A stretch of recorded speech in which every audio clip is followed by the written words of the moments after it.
I'm Ava, 26F, and I recently caused some major drama at my dad Mark's, 52M, wedding to my stepmother Rachel, 48F. This is a long and complicated story, so bear with me. My mom passed away when I was 8 years old after a long battle with cancer. It was devastating for both me and my dad. For years, it was just the two of us trying to navigate life without her. We became incredibly close during that time. My dad threw himself into his work and raising me, often working long hours to provide for us, but always making sure to be there for my important moments.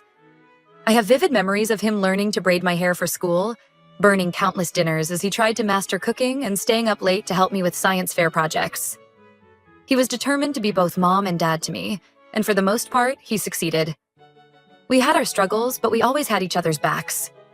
When I was 17, my dad met Rachel through work. She was a new marketing executive at his company. They started dating about 6 months later. At first, I was cautiously happy for my dad. He seemed lighter, more carefree than he had been in years. But as time went on, I started to get a bad feeling about Rachel. She was always very cold towards me when my dad wasn't around. She would make little digs about how I wasn't really part of their new family. Once, when I was home from college for the summer, I overheard her telling my dad that maybe it was time for me to get my own place so they could start their life together properly. When I confronted her about it, she denied ever saying it and accused me of eavesdropping. Whenever I tried to talk to my dad about Rachel's behavior, she would twist things around to make it seem like I was just being a jealous, difficult daughter. She'd cry and tell my dad how hard she was trying to bond with me, but that I kept pushing her away. It was infuriating because it wasn't true at all. My relationship with my dad became more strained over the years as Rachel drove a wedge between us. She would tell my dad that I was disrespectful to her when he wasn't around. She claimed I was ungrateful for all she did for our family. None of it was true, but my dad always took her side. I remember one particularly hurtful incident when I was 21. I had planned a special father-daughter camping trip for my dad's birthday, just like we used to do when I was little. I spent months planning it, saving up for new camping gear, and even taking time off work. 2 days before we were supposed to leave, Rachel surprised my dad with tickets to a luxury spa weekend. When I got upset, she accused me of being selfish and trying to monopolize my dad's time. My dad ended up going to the spa with her, and our camping trip never happened. Things came to a head about 2 months ago. Rachel accused me of stealing an expensive diamond necklace from her jewelry box. I was shocked. I would never do something like that. But Rachel put on a big show of being devastated that I would betray her trust. She cried about how the necklace was a family heirloom from her grandmother. My dad was furious with me. He said he was ashamed of my behavior and that I needed to apologize and return the necklace immediately. I tried to explain that I hadn't taken anything, but neither of them would listen. Rachel kept dramatically sobbing about how hurt she was. My dad told me to get out of his house and not come back until I was ready to admit what I'd done and make amends. I was crushed.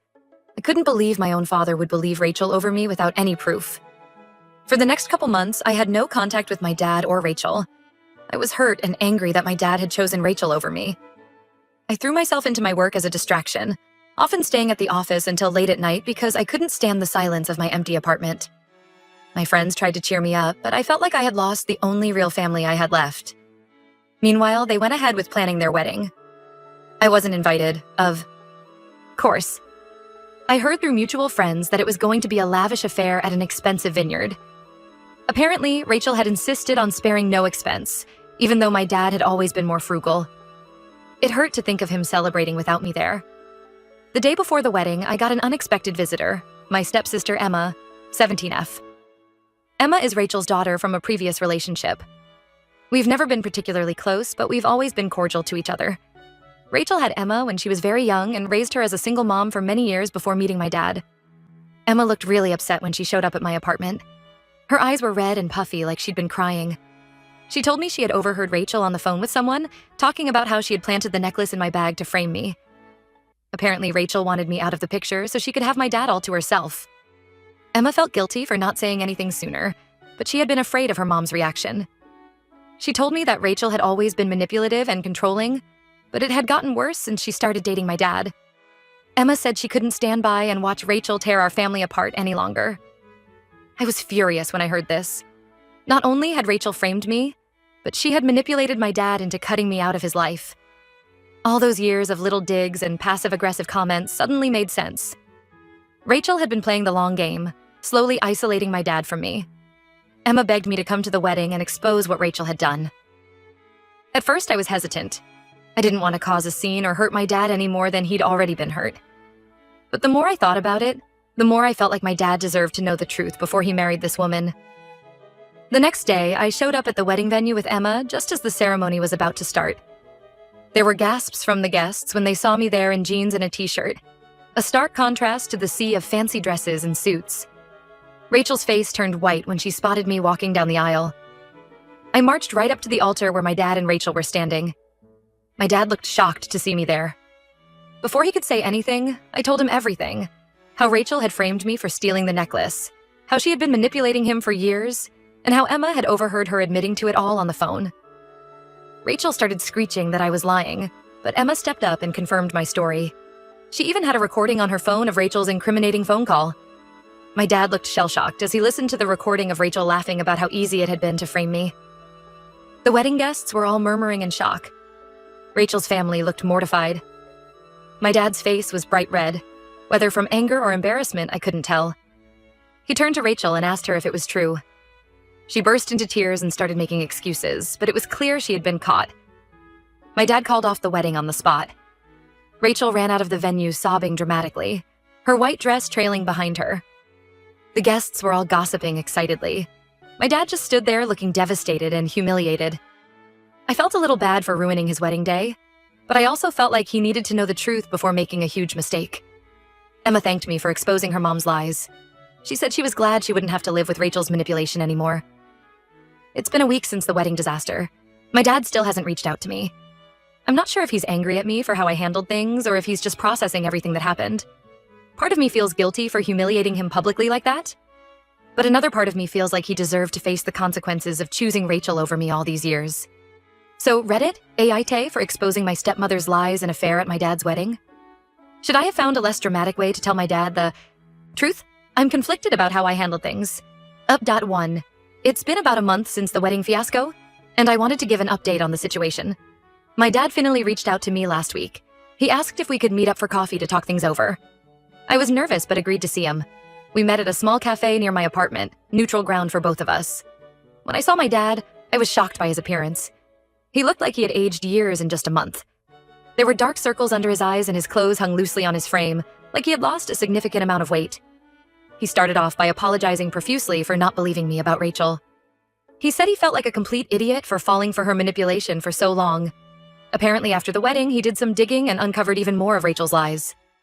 She had been cheating on him with multiple men throughout their relationship. She had also been stealing money from his accounts and running up credit card debt in his name. He discovered she had a gambling addiction and had been using his money to fund it. My dad broke down crying as he told me all of this. It was unsettling to see him so vulnerable. He said he was ashamed that he had chosen Rachel over his own daughter. He begged for my forgiveness and asked if we could try to repair our relationship. Part of me wanted to forgive him right away. Seeing my strong, stoic dad so broken was hard, but another part of me was still angry about how easily he had discarded me. I told him I appreciated his apology, but that I needed time to process everything before I could consider reconciling. We talked for a couple hours, catching up on everything that had happened over the past few months. By the end, things felt a little less tense between us. We agreed to keep in touch and take things slow as we try to rebuild our bond. As for Rachel, she apparently left town shortly after the wedding. No one has heard from her since. My dad said he's working with his lawyer to untangle their finances and protect himself from any more of her schemes.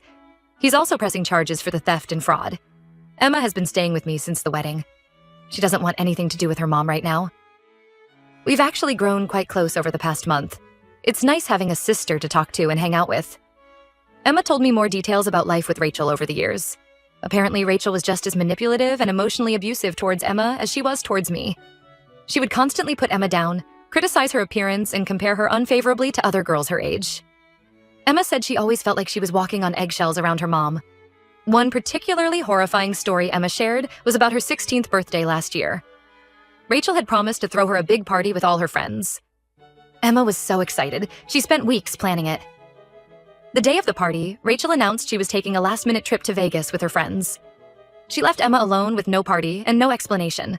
When Emma tried to confront her about it later, Rachel gaslighted her and claimed they had never discussed a party at all. I feel awful that Emma had to deal with that toxic environment for so long. I've been trying my best to boost her confidence and show her what a healthy, supportive relationship looks like.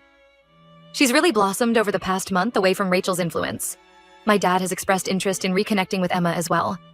He feels guilty that he didn't notice how Rachel was treating her. Emma is hesitant but open to the idea of getting to know my dad better. They've had a few phone calls that seem to have gone well. Overall, I'm cautiously optimistic about the future of our little makeshift family. It will take time to heal all the wounds, but I think we're on the right path. I'm proud of myself for standing up to Rachel's lies, even if my methods were a bit dramatic. Sometimes the truth needs to come out, no matter how messy it might be. Update 2. It's been about 3 months since my last update, and a lot has changed in that time. My relationship with my dad has slowly but steadily improved. We've been meeting up regularly for coffee or dinner to talk things through. He's been going to therapy to work on his issues and has made a lot of progress in understanding how he allowed Rachel to manipulate him for so long. I've opened up to him about how hurt I was by his actions over the years. It hasn't been easy, but I think getting everything out in the open has been healing for both of us. We're not back to where we were before Rachel came into the picture, but I can see us getting there eventually. Last week, we finally went on that camping trip I had planned years ago. It was bittersweet, but also cathartic. We spent hours talking around the campfire, reminiscing about Mom and the good times we had as a family. For the first time in years, I felt like I had my dad back. Emma is still living with me and thriving. She's really come out of her shell these past few months. She joined the school drama club and landed the lead in the spring play. Seeing her confidence grow has been amazing. She's even started talking about college plans, something Rachel had always discouraged. We had a bit of drama last month when Rachel suddenly reappeared. She showed up at my apartment unannounced, demanding to see Emma. She was clearly drunk and became belligerent when I refused to let her in. Rachel started screaming about how we had ruined her life and stolen her family. She threatened to sue for custody of Emma and take her away where we'd never find her. Emma was terrified, hiding in her room while Rachel pounded on the door. I ended up having to call the police to remove Rachel from the property. It was a scary situation, but I'm glad I stood my ground and protected Emma. The officers who responded were very understanding and helped us file a report. Emma was really shaken up by the whole incident. She had nightmares for days afterwards. We've since filed for a restraining order against Rachel to keep her away from both of us. The court hearing is next month, and I'm nervous but hopeful that it will be granted. My dad was furious when he heard about Rachel's antics. He's been looking into legal options to protect Emma from Rachel's potential attempts to regain custody. Emma has made it clear she wants nothing to do with her mother, but we want to make sure all our bases are covered legally. On a brighter note, Emma and I have officially started the process for me to become her legal guardian. It's a big step, but one we're both excited about. Emma says she finally feels like she has a real family with me. The day she asked me if she could call me her sister instead of her stepsister, I cried happy tears. My dad has been supportive of the guardianship process. He's offered to help out financially to make sure Emma has everything she needs. It's nice to see him stepping up and trying to make amends.